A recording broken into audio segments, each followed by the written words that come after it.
سے پوچھا کہ کیا ضروری ہے، کہہ دیا مرتضیٰ ضروری ہے، کہہ دیا مرتضیٰ ضروری ہے۔ ہم سے پوچھا کہ کیا ضروری ہے، ہم سے پوچھا کہ کیا ضروری ہے ثنائے علی ثنائے خدا، ہے ثنائے علی ثنائے خدا، اور خدا کی ثنا ضروری ہے، اور خدا کی ثنا ضروری ہے۔ ہم سے پوچھا کہ کیا ضروری ہے، ہم سے پوچھا کہ کیا ضروری ہے، بولے میسم زباں رہے نہ رہے، بولے میسم زباں رہے نہ رہے، یا علی کی صدا ضروری ہے، یا علی کی صدا ضروری ہے۔ ہم سے پوچھا کہ کیا ضروری ہے، ہم سے پوچھا کہ کیا ضروری ہے، ہم کو مولا کی ہو گئی زیارت، ہم کو مولا کی ہو گئی زیارت، قبر میں اور کیا ضروری ہے، قبر میں اور کیا ضروری ہے، ہم سے پوچھا کہ کیا ضروری ہے، بھیجنے کو زمین پر عباس، بھیجنے کو زمین پر عباس، فاطمہ کی دعا ضروری ہے، فاطمہ کی دعا ضروری ہے، ہم سے پوچھا کہ کیا ضروری ہے، شمس لازم ہے ایسے ذکر علی، شمس لازم ہے ایسے ذکر علی، جیسے آب و ہوا ضروری ہے، جیسے آب و ہوا ضروری ہے، ہم سے پوچھا کہ کیا ضروری ہے۔ اللہم صلی علی محمد و آل محمد۔ افسوس نبی زادیوں کا شام میں جانا، سجاد سے پوچھو، افسوس نبی زادیوں کا شام میں جانا، سجاد سے پوچھو، سر ننگے ہو ماں بہنوں کا بازار میں جانا، سجاد سے پوچھو، چھپتی تھی نبی زادی، نبی زادی کے پیچھے کس شرم و حیا سے، چھپتی تھی نبی زادی، نبی زادی کے پیچھے کس شرم و حیا سے، اور شمر کا ان بیویوں کے نام بتانا، سجاد سے پوچھو، بیٹھے ہوئے دربار میں سب چھوٹے بڑے تھے، سادات کھڑے تھے، سرکشت میں رکھا ہوا زینب کو دکھانا، سجاد سے پوچھو،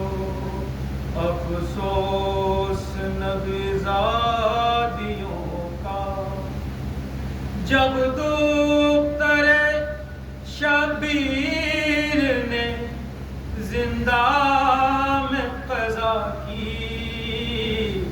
آفت کی گھڑی تھی وہ ننھی سی میت بندھے ہاتھوں سے اٹھانا، سجاد سے پوچھو جب غسل سکینہ کو وہاں دے چکی غسالہ، تھا سب کا برا حال اس ننھی سی میت پہ نشان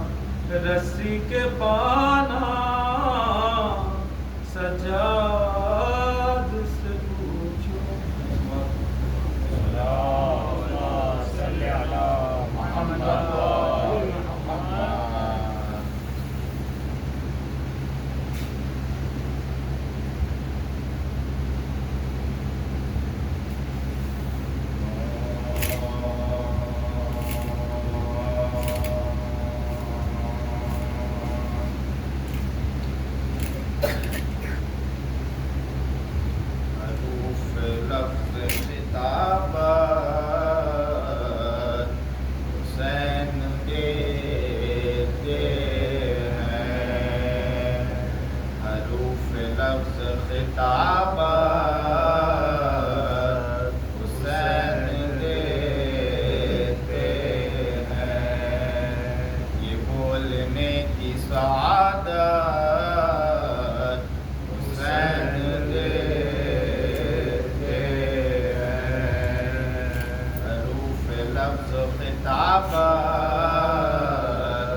زبان کھولوں میں ان کے لیے کہاں ممکن، مجھے ثنا کی اجازت حسین دیتے ہیں، کہاں پہ بولنا اور کہاں پہ رہنا ہے جو ہنر حضور یہ حضرت حسین دیتے ہیں، ادب سے بیٹھا ہوا ہوں جو میں مصلی پر، مجھے شعور عبادت حسین دیتے ہیں، حروف لفظ خطابت حسین دیتے ہیں، علی کو دل میں بسا کر نماز پڑھتا ہوں، علی کو دل میں بسا کر نماز پڑھتا ہوں، قبولیت کی بشارت حسین دیتے ہیں، حروف لفظ خطابت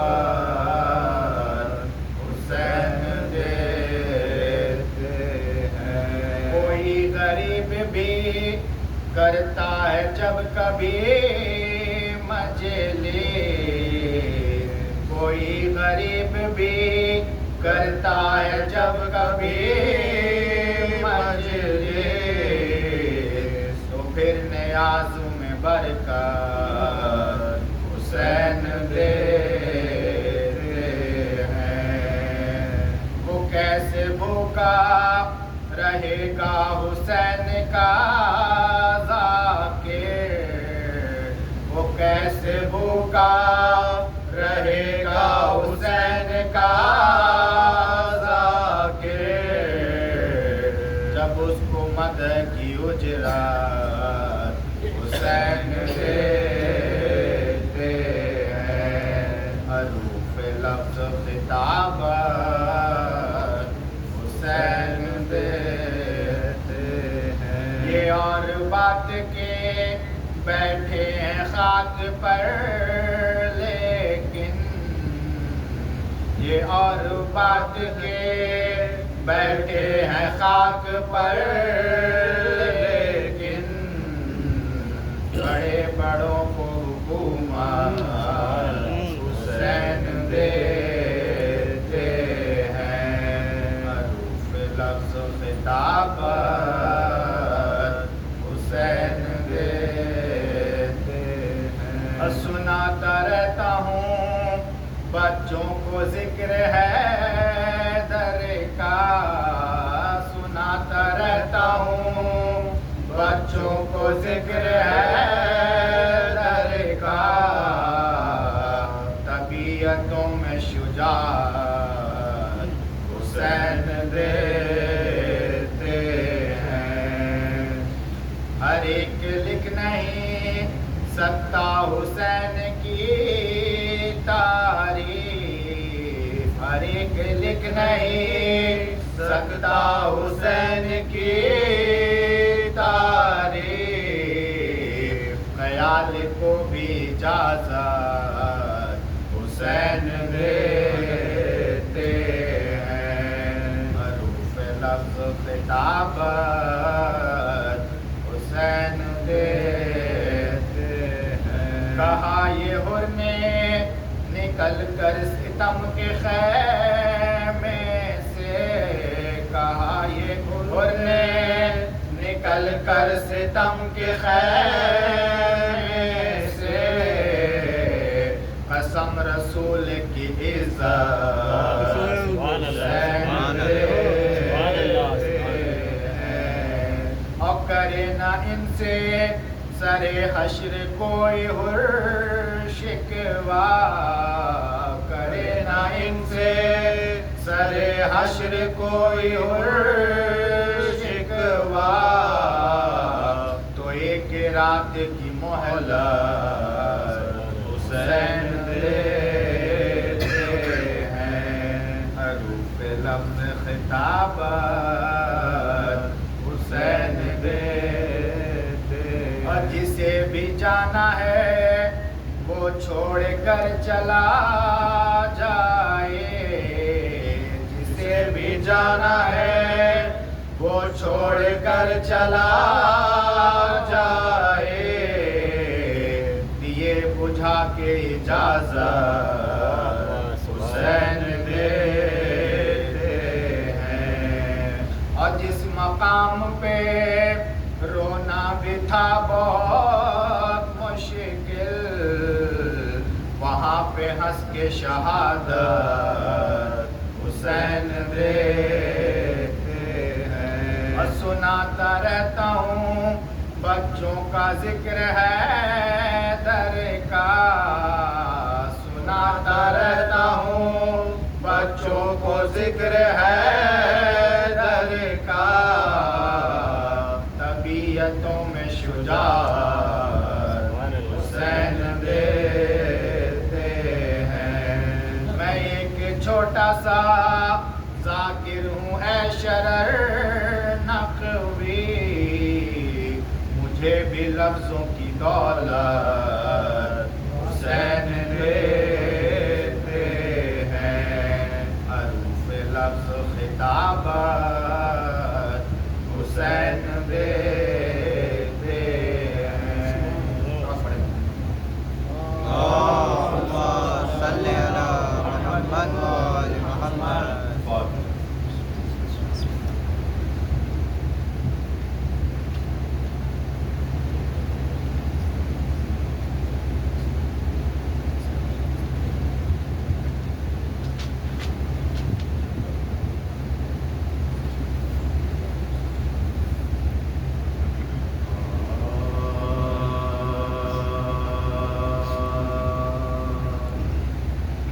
جب عابد بے کس کو پیام اجل آیا جب عابد بے کس کو پیام اجل آیا دنیا دغاباز کی نیت میں بلایا وہ زہر دیا جس سے سکون میں خلل آیا مانند حسن کٹ کے کلیجا نکل آیا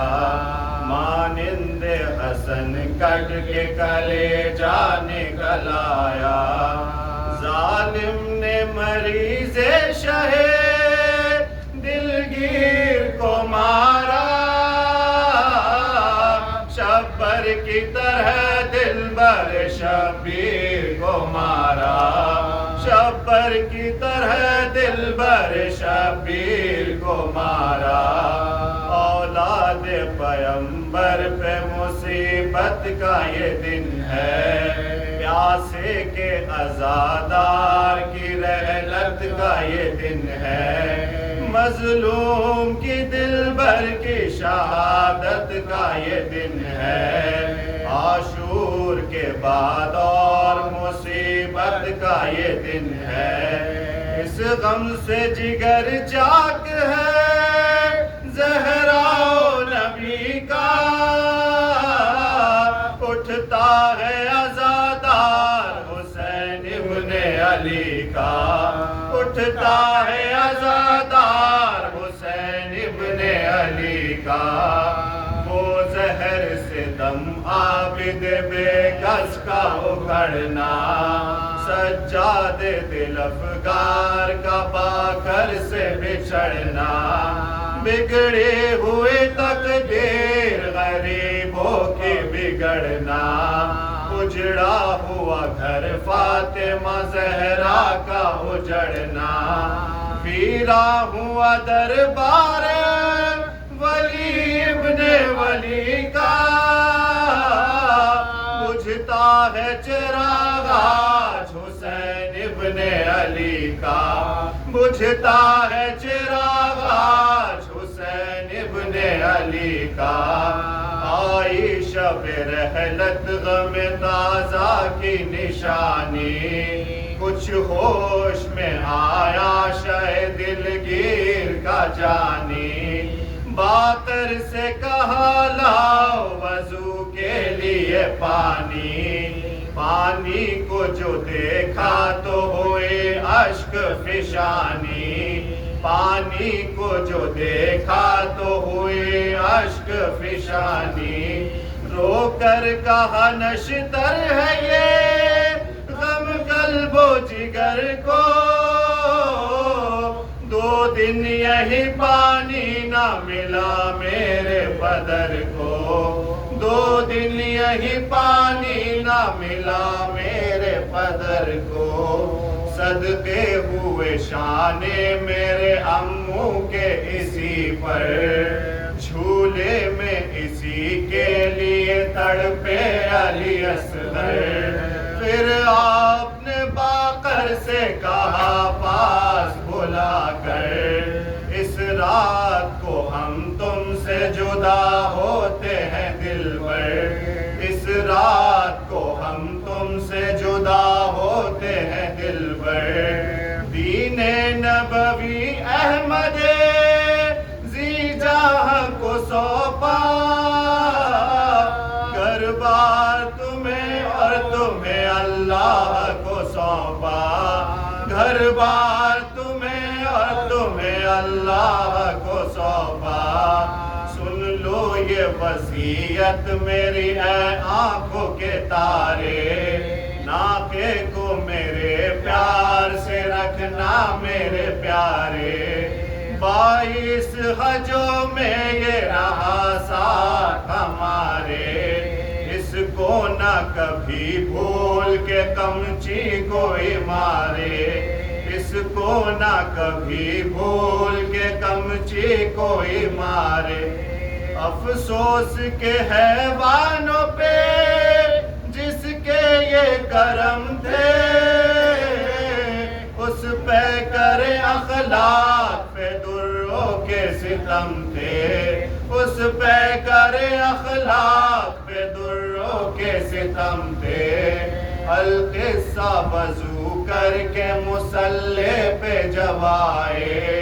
دہشت سے بدن کانپ گیا اشک بہائے، سجاد پہ سجاد پسینے میں نہائے، ہل ہل گیا گردوں جو لبے پاک ہلائے، ہل ہل گیا گردوں جو لبے پاک ہلائے، آواز یہ آتی تھی شہ کرب و بلا کی، یہ طاعت آخر ہے میرے ذہن ابا کی، یہ طاعت آخر ہے میرے زین ابا کی، جب عابد بے کس کو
رحم اللہ من قرأ الفاتحہ.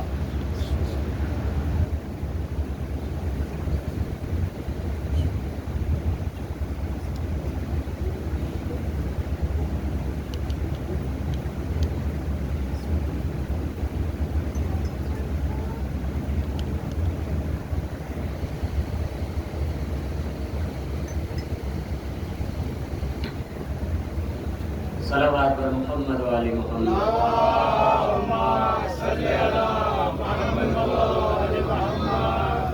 لا حول ولا قوة إلا بالله العلي العظيم. أعوذ بالله من الشيطان اللعين الرجيم. بسم الله الرحمن الرحيم. الحمد لله الذي هدانا لهذا وما كنا لنهتدي لولا أن هدانا الله. لقد جاءت رسل ربنا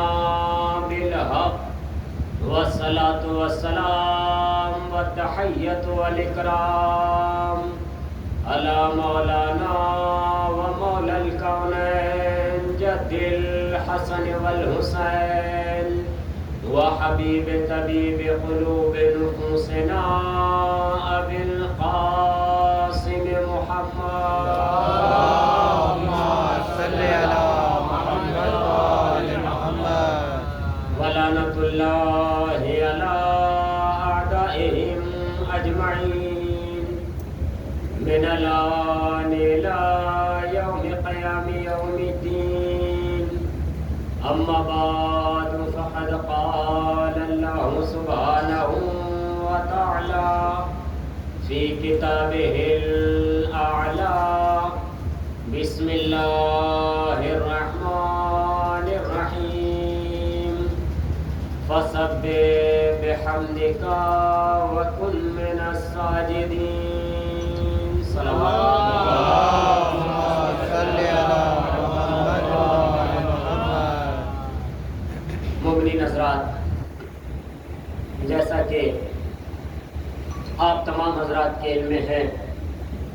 خمسہ مجالس کی آج تیسری مجلس ہے، جس کا عنوان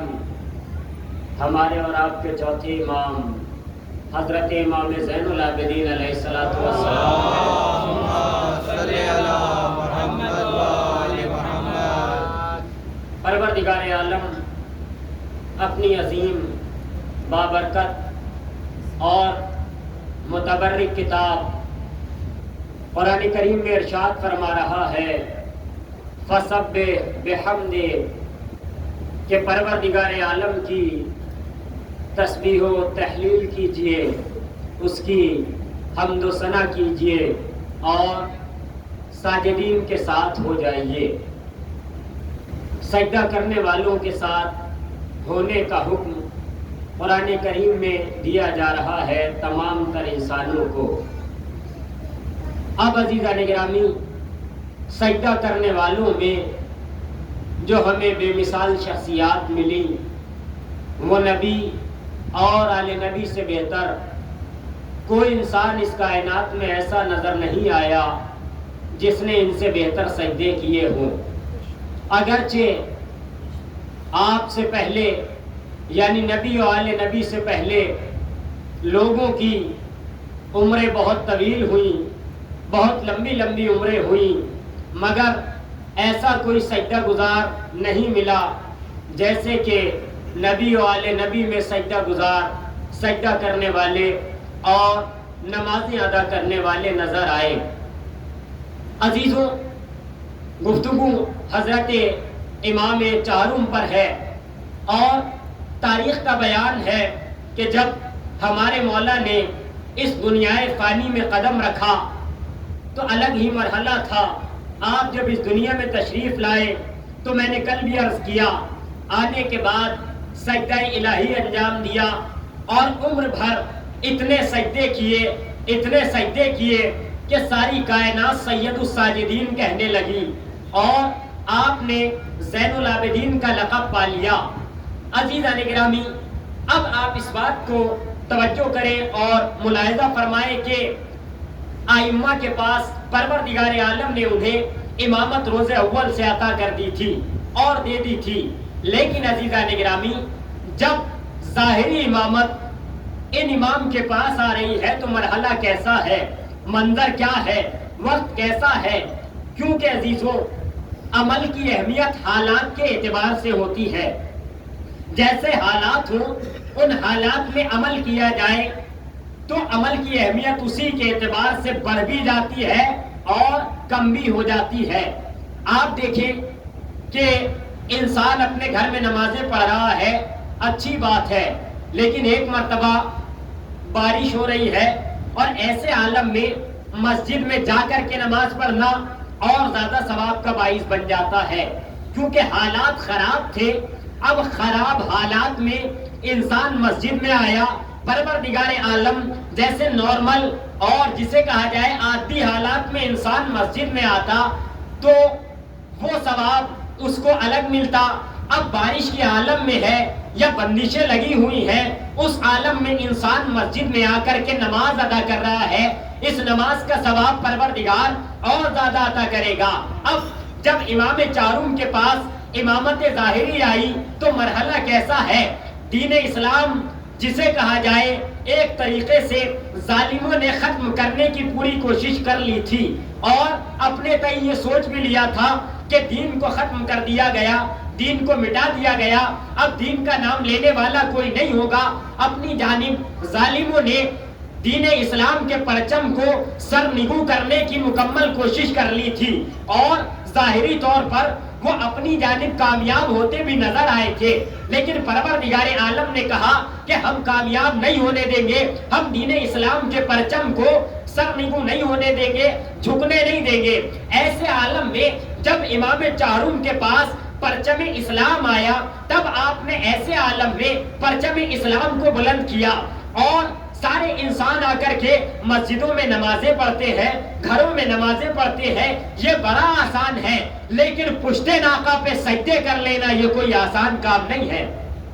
یہ کام کس نے کیا؟ چوتھے امام نے کیا۔ پشت ناقہ پہ بھی، سواری کے اوپر بھی آپ نے اپنی نمازیں قضا نہیں کی ہے، ایک سجدہ قضا نہیں کیا ہے، حتیٰ یہ کہ آپ سب جانتے ہیں سب قتل ہو گئے، سب شہید ہو گئے، مگر ایسے عالم میں بھی تاریخ کہتی ہے کہ امام کا ایک سجدہ قضا نہیں ہوا، ایک رکعت نماز وقت سے بے وقت نہیں ہوئی، ہر نماز ہر عبادت اسی وقت پر ہے۔ اب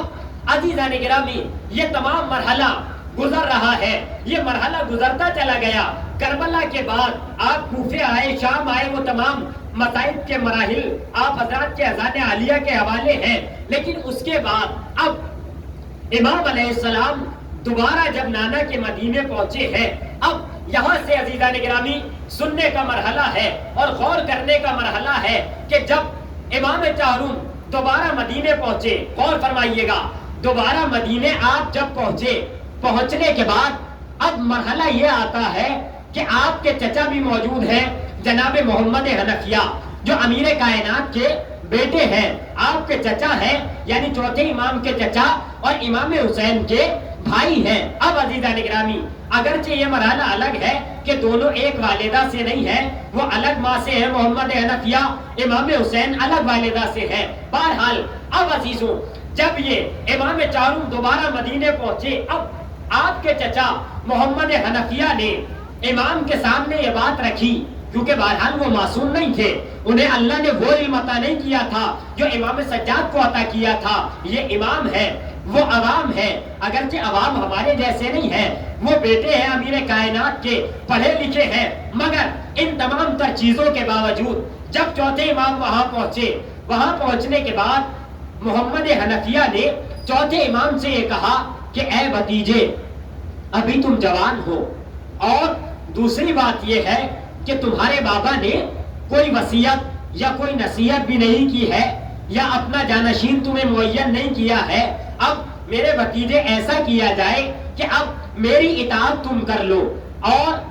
مجھے کائنات کا امام تسلیم کر لو. یہ کس نے کہا؟ جناب محمد حنفیہ نے چوتھے امام سے. اب جب یہ بات آئی, چوتھے امام تک یہ بات پہنچی, آپ نے کہا کہ چچا جان ایسا نہیں ہے,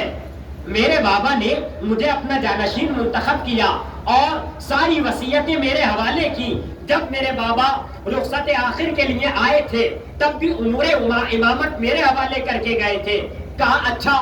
اگر ایسا ہے تو تمہارے پاس کوئی گواہی ہے, کوئی تمہیں دیکھ رہا تھا, کوئی گواہ تمہارے پاس موجود ہے؟ کہا چچا جان اگر آپ گواہی چاہتے ہیں, اور فرمائیے گا عزیزان گرامی, کہا چچا جان اگر آپ گواہی چاہتے ہیں تو ظاہری طور پہ تو کوئی نہیں دیکھ رہا تھا. جب میرے بابا میرے پاس آئے تھے اور امور امامت مجھے دیے تھے اور مجھے اپنا جانشین معین کیا تھا, کہا پھر کیسے مان لیا جائے؟ کہا آپ کیا چاہتے ہیں؟ کہا کسی کی گواہی چاہیے. اب چوتھے امام نے کہا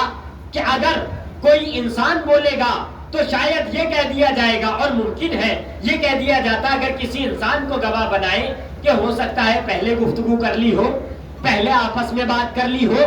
جیسے آج کل ہوتا ہے کہ آپس میں ایک دوسرے میں آپس میں بات ہو گئی کہ آپ کو فلاں فلاں جگہ ایسا کہنا ہے. اب امام نے کہا کہ اگر کوئی انسان کہے گا تو ممکن ہے کہ یہ بات ذہن میں آ جائے, یہ خیال ذہن میں آ جائے, لیکن کہا چچا کیا چاہتے ہیں؟ کہا کوئی لے کر آؤ جو گواہ ہو. کہا چچا جان ایسا ہے کہ ہم چلتے ہیں. کہاں چلتے ہیں؟ کہا ہم چلتے ہیں اللہ کے گھر کی جانب چلتے ہیں, حجر اسود کے قریب چلتے ہیں, خانہ خدا میں چلتے ہیں. اور جب جناب محمد حنفیہ اور چوتھے امام حجر اسود کے قریب پہنچے, کہا چچا جان ہم اپنا جو جسے کہا جاتا ہے جج بنائیں گے, اپنا جو فیصلہ کرنے والا بنائیں گے, وہ آسمان سے اور جنت سے آئے ہوئے پتھر کو اپنا گواہ بنائیں گے. کہنے لگے بھتیجے یہ تو پتھر ہے, یہ کیسے بول سکتا ہے؟ عزیزان گرامی, جب وہ یہ کہہ رہے ہیں کہ بھتیجے یہ پتھر کیسے بول سکتا ہے, چوتھے امام نے کہا اے چچا جان آپ بھی دعا کریں, میں بھی دعا کروں گا کہ یہ پتھر گواہی دے گا. اگر آپ امام ہوں گے تو آپ کی امامت کی گواہی دے گا, اگر میں امام ہوں گا تو میری امامت کی گواہی دے گا. اب مرحلہ یہ آیا, کہنے لگے اچھا بھتیجے کیا کیا جائے؟ اب چوتھے امام نے کہا چچا جان آپ بزرگ ہیں, آپ بڑے ہیں, پہلے آپ بسم اللہ کریں, پہلے آپ دعا کریں. اب جناب محمد حنفیہ نے نماز پڑھی اور بارگاہ الہی میں ہاتھوں کو اٹھایا, پروردگار عالم کی بارگاہ میں ہاتھوں کو اٹھا کر جناب محمد حنفیہ دعا کرتے ہیں کہ اے میرے پروردگار اس حجر اسود کو گویائی عطا کر, یہ میری گواہی دے کہ میں امام ہوں, میں جانشین امیر کائنات ہوں, میں جانشین امام حسین ہوں. لیکن عزیزان گرامی حجر اسود کو نہ بولنا تھا نہ بولا. حجر اسود پتھر ہے,